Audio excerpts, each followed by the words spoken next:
சற்று மெதுவாக. ஆமாம் ஜோதா பேகம், அன்று ஷெஹன்ஷா தங்களிடம் என்ன விஷயத்தை ஆலோசித்தார்? ஷெஹன்ஷா என்னை அவர் தந்தையாருடைய அறைக்கு அழைத்து சென்றார். இயற்கை எய்திய மாமன்னர் ஹுமாயூன் அவர்களின் அறைக்கா? ஆம், அங்குதான். ருக்கையா பேகம், உங்களுக்கு தெரியுமா, சில நாட்களாக ஷெஹன்ஷா குழப்பத்தில் இருக்கிறார். ஏன்? சாந்த் பேகம் என்ற பெயரில் வந்த அந்த மடலை பற்றி தங்களுக்கு தெரியுமா? அதை நினைத்துதான் குழப்பத்தில் உள்ளார். ஜலால் இதை பற்றி நினைத்து கவலைப்பட தேவையில்லை என்றுதான் தோன்றுகிறது. இறந்து போன ஒரு நபர் மீண்டும் எழுந்து வந்து விட்டாரா? பல வருடங்களுக்கு முன்பே அவர் மாயமாகிவிட்டார். ஏன் அவரது பெயர் கூட இங்கு பல பேருக்கு தெரியாது. அவர் மடலுக்காக ஜலால் ஏன் இவ்வளவு வருத்தப்பட வேண்டும்? இது பாதுகாப்பு பிரச்சனையாக இருக்கும் என்று அவர் யோசிப்பதாக எனக்கு தோன்றுகிறது. போதும் போதும் ஜோதா பேகம், இவ்வாறே இருக்கட்டும், விடுங்கள். ஜகீரா, ருக்கையா பேகமிற்காக ரோஜா பூ நீரை எடுத்து வாருங்கள். அப்படியே ஷெஹனாஸையும் உடன் அழைத்து செல்லுங்கள்.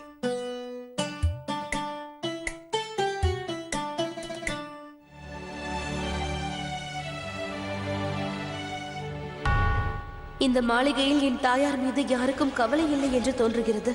ஆனால் ஜலால் அந்த மடல் விஷயத்தில் கவலை அடைந்திருக்கிறான் என்பதில் மகிழ்ச்சியாக இருக்கின்றது.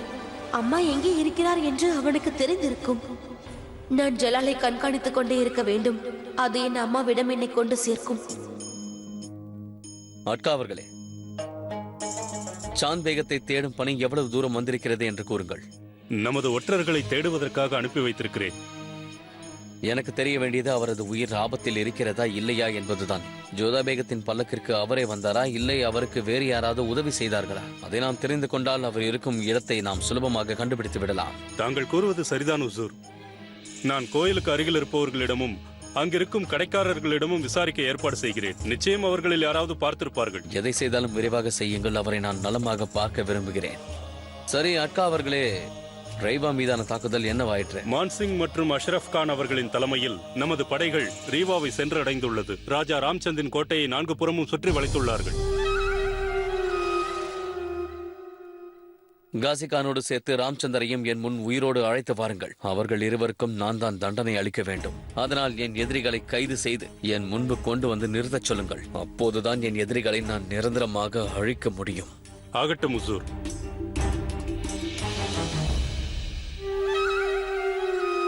யாரை கொல்ல வேண்டும் என்று இவர்கள் கூறிக்கொண்டிருக்கிறார்கள்? ஒருவேளை ஜலால் என் அம்மாவை கொல்ல வேண்டும் என்ற முயற்சி செய்கின்றானோ? என்னுடைய மடலை பார்த்து இவன் பயந்து போயிருப்பான். ஆகையால் தான் கொல்ல வேண்டும் என்று நினைக்கின்றானோ என்னவோ. ஒருவேளை இது உண்மை என்றால் விரைவிலேயே நான் என்னுடைய வேலையை முடித்தாக வேண்டும். அம்மா எங்கே இருக்கிறார் என்று கண்டுபிடித்தாக வேண்டும். வாழ்த்துக்கள், வாழ்த்துக்கள், வாழ்த்துக்கள். இது அல்லாஹ்வுடைய கருணை.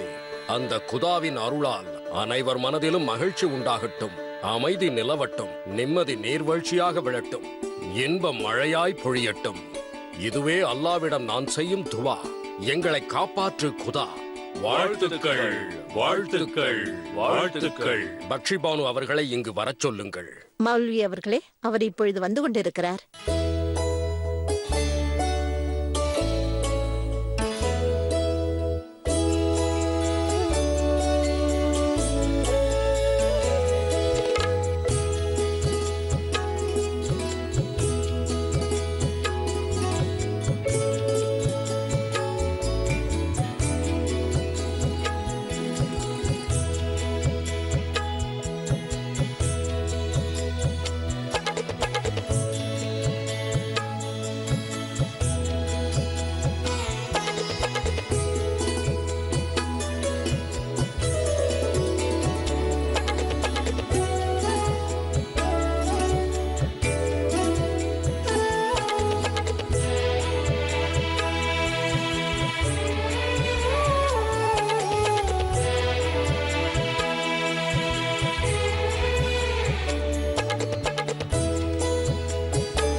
விரைவிலேயே இந்த அனைத்து சடங்குகளும் ருக்கையா பேகத்திற்கும் நடக்கும். அவருக்கும் 5வது மாதம் வந்துவிட்டதல்லவா?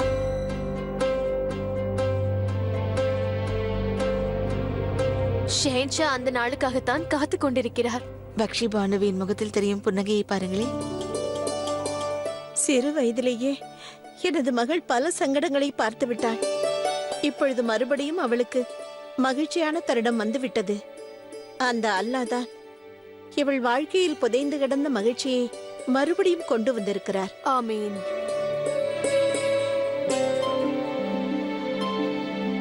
சலீமா பேகம், நான் ருக்கையா பேகமிடம் செல்கிறேன். இது அவர் உணவு உண்ணும் நேரம். கர்ப்பமாக இருக்கும்பொழுது சரியான நேரத்தில் உணவு உண்டால் குழந்தை ஆரோக்கியமாக இருக்கும். சரி.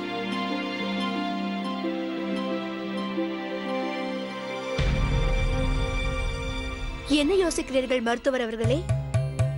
நான் அல்லாவோட லீலைகளை நினைத்து ஆலோசித்துக் கொண்டிருக்கிறேன். ருக்கையா பேகம் தாயாக போகிறாரா? ஆம், செயின்ஷாவிற்கு வாரிசு வரப்போகின்றார். ஒரு சமயம் நான் தான் மகாராணி அவர்களிடம் ருக்கையா பேகம் தாயாகவே முடியாது என்று கூறினேன். ஆனால் இன்று பாருங்கள், ருக்கையா பேகம் கர்ப்பவதியாகி இருக்கிறார். எவ்வாறு இது சாத்தியம் என்று நான் யோசித்துக் கொண்டிருக்கிறேன். தாங்கள் என்னுடன் சற்று வெளியே வாருங்கள் மருத்துவரே. குவாலியர் மருத்துவர் இன்னும் ஆக்ராவில் தான் இருக்கிறார். இன்று சாந்த் பேகமை அவரிடம் காட்டப் போகிறேன். நீங்கள் கவனமாக இருங்கள். சாந்த் பேகமை தேடுவதற்கு ஜலால் வீரர்களை அனுப்பி இருக்கிறான். அந்த வீரர்களிடம் இவருடைய ஓவியம் உள்ளது. நான் மருத்துவரை இங்கு அழைத்து வரப் போகிறேன். தயாராக இருங்கள். எந்த ஒரு கவனக்குறையையும் பொறுத்துக் கொள்ள மாட்டேன். புரிகிறதா? செல்லுங்கள்.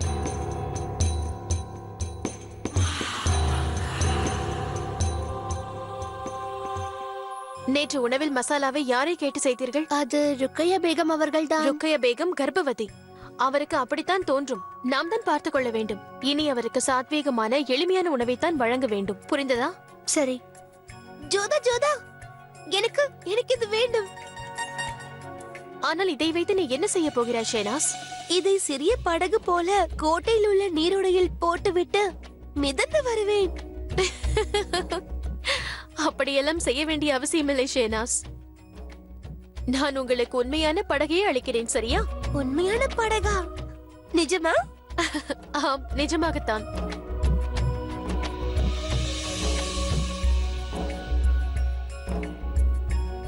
இந்த உணவு யாருக்காக செய்கிறீர்கள்? இன்று சிறையில் உள்ளவர்களுக்கு இந்த உணவு கொண்டு செல்லப்படுகிறது. மகாராணியாரின் கட்டளை என்னவென்றால், ருக்கையா பேகத்தின் குழந்தையின் நலனுக்காக கைதிகளுக்கும் உணவளிக்கும்படி கோரியிருக்கிறார். அத்தை மிகவும் கருணை உள்ளம் கொண்டவர். அனைவர் மீதும் அவர் அன்பும் கருணையையும் பொழிபவர்.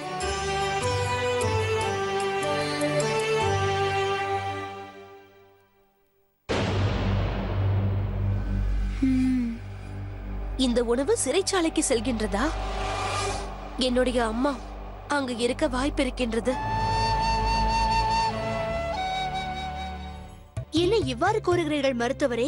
இங்கு அனைவரும் மகிழ்ச்சியுடன் இருக்கிறார்கள். ஆனால் தாங்களோ ருக்கையா பேகம் தாயாவது ரொம்ப ஆச்சரியமாக இருக்கிறது என்று கூறுகிறீர்கள். ஏனென்றால் அளிக்கப்பட்ட விஷத்தின் காரணமாக அவரால் நிச்சயமாக தாயாக முடியாது. ஆகையால் தான் குழம்பிக் கொண்டிருக்கிறேன். ஒருபுறம் முகலாய ராஜ்யத்திற்கு வாரிசு வந்தால் நன்றாக இருக்கும் என்ற ஆசை எனக்கும் உள்ளது. குதாவின் முடிவை எந்த மருத்துவரால் மாற்ற முடியும்? யாருக்கு தெரியும்? தாங்களே அவருக்கு தலைப்பிரசவம் பார்ப்பீர்களோ என்னவோ தெரியவில்லை. நீங்கள் கூறுவதும் சரியாக இருக்கலாம். நான் அதிகம் யோசிப்பது தேவையில்லாதது. அல்லாவின் கருணையால் ருக்கையா பேகம் தாயாக போகிறார். நான் அந்த சம்பவத்தை முற்றிலுமாக மறந்திருக்க வேண்டும்.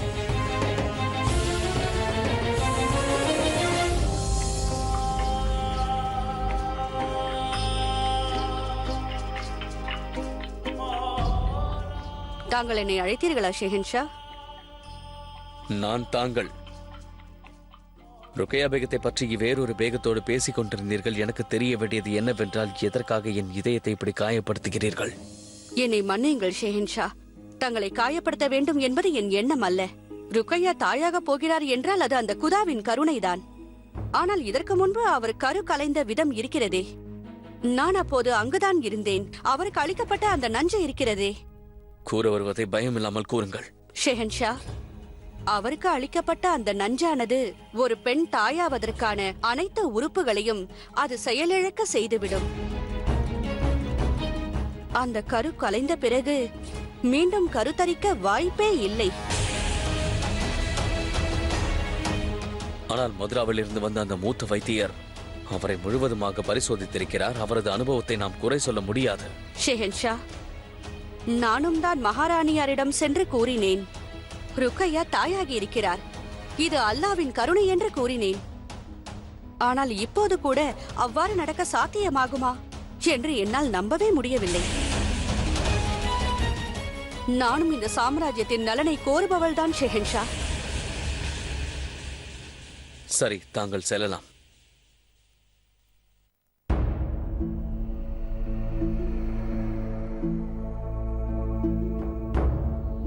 ஷெஹன்ஷா, என்ன இது? இது ஒரு முக்கியமான மருந்து. ஒருவேளை ருக்கையா பேகம் உண்மையிலேயே தாயாக போகிறார் என்றால் இதை குடித்த பிறகு அவருக்கு எந்த ஒரு மாற்றமும் இருக்காது. ஒருவேளை அவர் கர்ப்பமாக இல்லை என்றால் இந்த மருந்தை பருகிய சில நேரத்திலேயே அவர் நீல நிறத்தில் வாந்தி எடுப்பார். ஒரு விஷயத்தை மறந்து விடாதீர்கள். ஒருவேளை நீங்கள் கூறியது தவறென்றால் பிறகு நான் உங்களை மன்னிக்கவே மாட்டேன். ஷெஹன்ஷா, நான் வேண்டிக் கொள்வதும் அதேதான். இது தவறாகிவிட வேண்டும். நான் தண்டிக்கப்பட்டாலும் இந்த ராஜ்யத்திற்கு வாரிசு கிடைக்கும் என்றால் அதை சந்தோஷமாக ஏற்றுக்கொள்வேன். அந்த தண்டனை என்னை எந்த விதத்திலும் பாதிக்காது.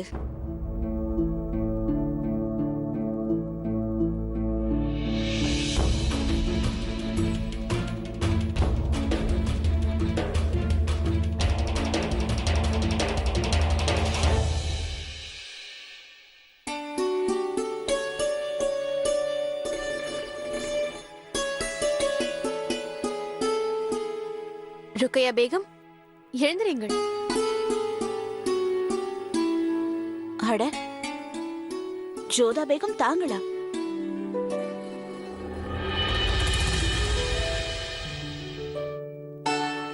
இப்போது உடல்நிலை எப்படி இருக்கிறது? இவ்வளவு நேரம் நன்றாக தான் இருந்தது. ஆனால் இந்த கசப்பான கஷாயத்தை குடித்து பத்திய உணவுகளை சாப்பிட்டு மிகவும் வெறுத்து விட்டது. எனக்கு கபாப் வேண்டும். நிச்சயமாக உனக்கு விசேஷ கபாபை ஏற்பாடு செய்கிறேன். ஆனால் அதற்கு முன்பு நீங்கள் கஷாயத்தை குடிக்க வேண்டும். இல்லை ஜோதா பேகம், நான் இதை நாளை குடிக்கிறேன். நீங்கள் குடிக்கிறீர்களா இல்லை குடிக்க வைக்கட்டுமா? ஜோதா பேகம், அதை கொடுங்கள். நானே அவரை பருக வைக்கிறேன். சரி, இன்று இந்த கஷாயத்தை குடித்த பிறகு இனி வேறு எந்த கஷாயமும் குடிக்க மாட்டேன். ஜோதா பேகம், நான் ருக்கையா பேகத்தோடு சற்று தனிமையில் இருக்க விரும்புகிறேன். சரி, நான் செல்கிறேன்.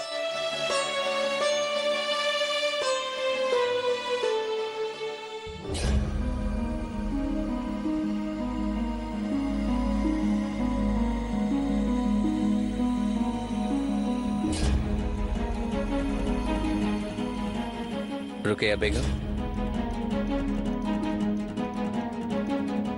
ஆனால் ஜலால்,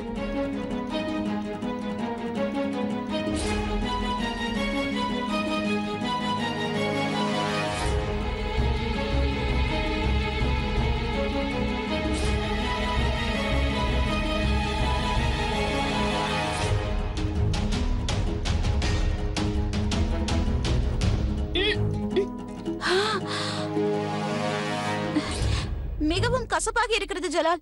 இனி நான் இதை குடிக்கவே மாட்டேன்.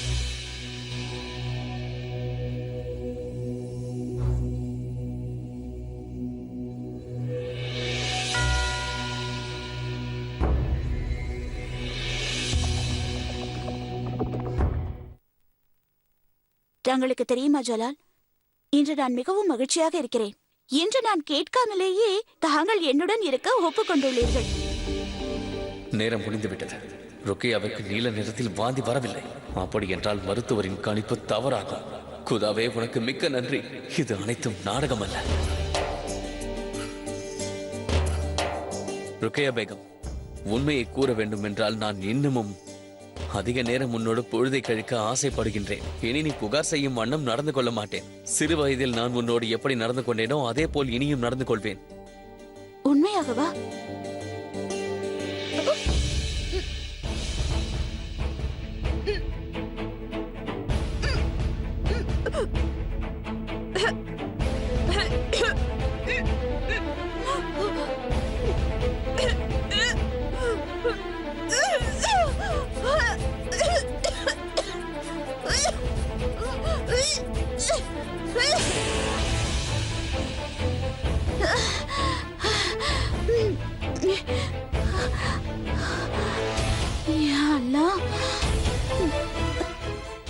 மன்னித்து விடுங்கள் ஜலால்.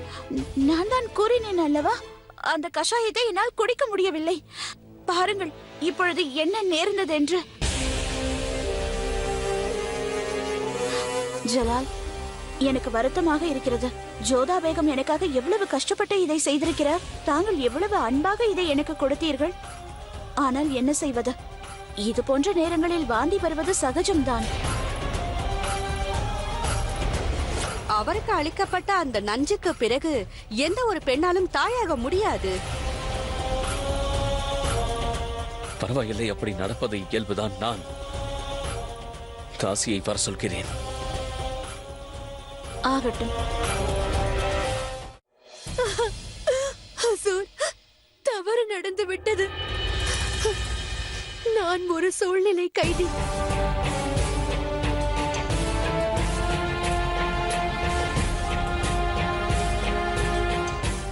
நீ என்னிடம் உண்மையை மட்டும் கூறு. நீ சூழ்நிலை கைதியா இல்லை குற்றவாளியா என்பதை நான் முடிவு செய்கிறேன்.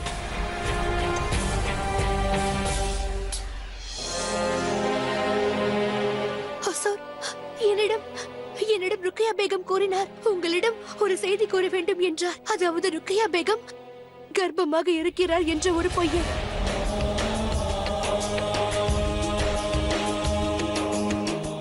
நடந்ததை எனக்கு தெளிவாக கூறு.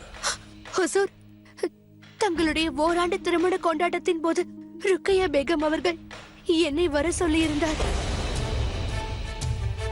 நீ இப்பொழுது ஷெஹன்ஷாவிடம் செல்ல வேண்டும். அவரிடம் நான் கர்ப்பமாக உள்ளதாக நீ பொய்யுரைக்க வேண்டும். ஆனால் இது சாத்தியமே இல்லை. எனக்கு தெரியும், என்னால் தாயாக இயலாது என்று தெரியும். ஆனால் நான் தாயாக போகிறேன். அப்படி என்று ஷெஹன்ஷாவிடம் முன்னால் கூற முடியும் அல்லவா? பேகம் சாய்பா, இது பொய் அல்லவா? ஆம், நிச்சயமாக. உன்னிடம் இரு வழிகள் இருக்கிறது. முதல் வழி, நான் கூறுவதை கேள். நான் உனது இல்லத்தை செல்வங்களால் நிரப்புகிறேன். இரண்டாவது வழி,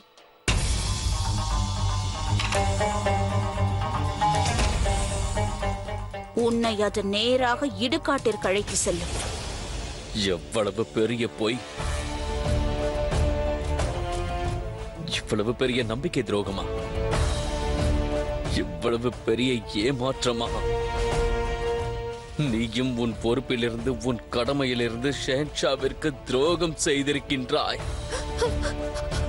ஹுசூர், என்னிடம் வேறு எந்த வழியும் இல்லாததால் தான் ருக்கையா அவர்களின் பேச்சை கேட்டேன். இல்லையெனில் நான் நிச்சயம் கொல்லப்பட்டிருப்பேன். அவர் ஒரு முக்கிய பேகம் ஆவார். அவர் கட்டளையை மறுப்பது என்னால் இயலாத காரியமாகும். என்னை தண்டித்து விடாதீர்கள் ஹுசூர், என்னை மன்னித்து விடுங்கள். நான் உனக்கு தண்டனை அளிக்க மாட்டேன்.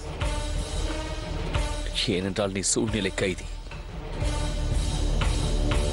ருக்கையா பேகத்தின் அறைக்கு செல். நான் உன்னை அங்கு வந்து சந்திக்கின்றேன். பேகம் சாய்பா, விரைவிலேயே விழா எழுப்பப்படும். நம் இளவரசரின் வருகையால் தெருவெங்கும் விழா கோலம் கொள்ளப் போகிறது. பேசுவதை நிறுத்திவிட்டு காலை அமுக்கு. வேலை செய்வதை விட்டு விட்டு பேசாதே. பேகம் சாய்பா, நீயா? நீ இங்கு என்ன செய்கிறாய்? அனுமதி இல்லாமல் எனது அறைக்கு வருவதற்கு உனக்கு என்ன துணிச்சல் இருக்க வேண்டும்? நான் உன்னை அழைக்கவில்லை. இவரை நீ அல்ல,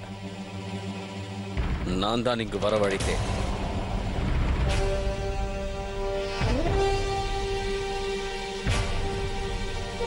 அனைவரும் செல்லுங்கள்.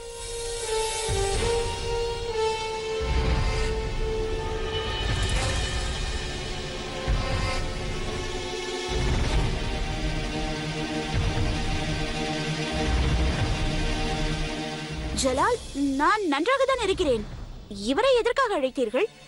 இவருடைய அவசியம் தேவையே இல்லை. நான் நன்றாக தான் இருக்கிறேன். பிறகு எனக்கு எந்த மருந்தும் தேவையில்லை.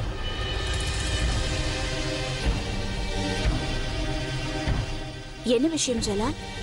தாங்கள் எதுவும் பேசாமல் இருக்கிறீர்கள்? ஏதேனும் பிரச்சனையா? வைத்தியர் அவர்களே, என்னிடம் நீங்கள் கூறியவற்றை இங்கே மீண்டும் கூறுங்கள். சரி, ருக்கையா பேகம் அவர்கள் தங்களுடைய ஓராண்டு திருமண கொண்டாட்டத்தின் போது அவர் என்னை வர சொல்லியிருந்தார். பிறகு இந்த விஷயத்தை தங்களிடம் என்னை தெரிவிக்க சொன்னார்.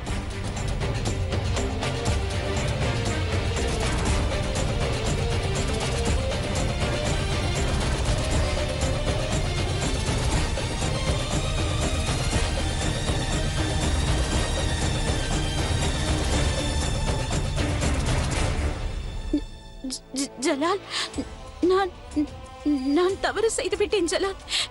என்னை மன்னித்து விடுங்கள். எனது எண்ணம் தங்களை காயப்படுத்த வேண்டும் என்பது இல்லை ஜலால். நான் மீண்டும் தங்களை நெருங்க வேண்டும் என்று நினைத்தேன். என் உரிமையை நிலைநாட்ட நினைத்தேன். ஜலால், என்னை மன்னித்து விடுங்கள் ஜலால்.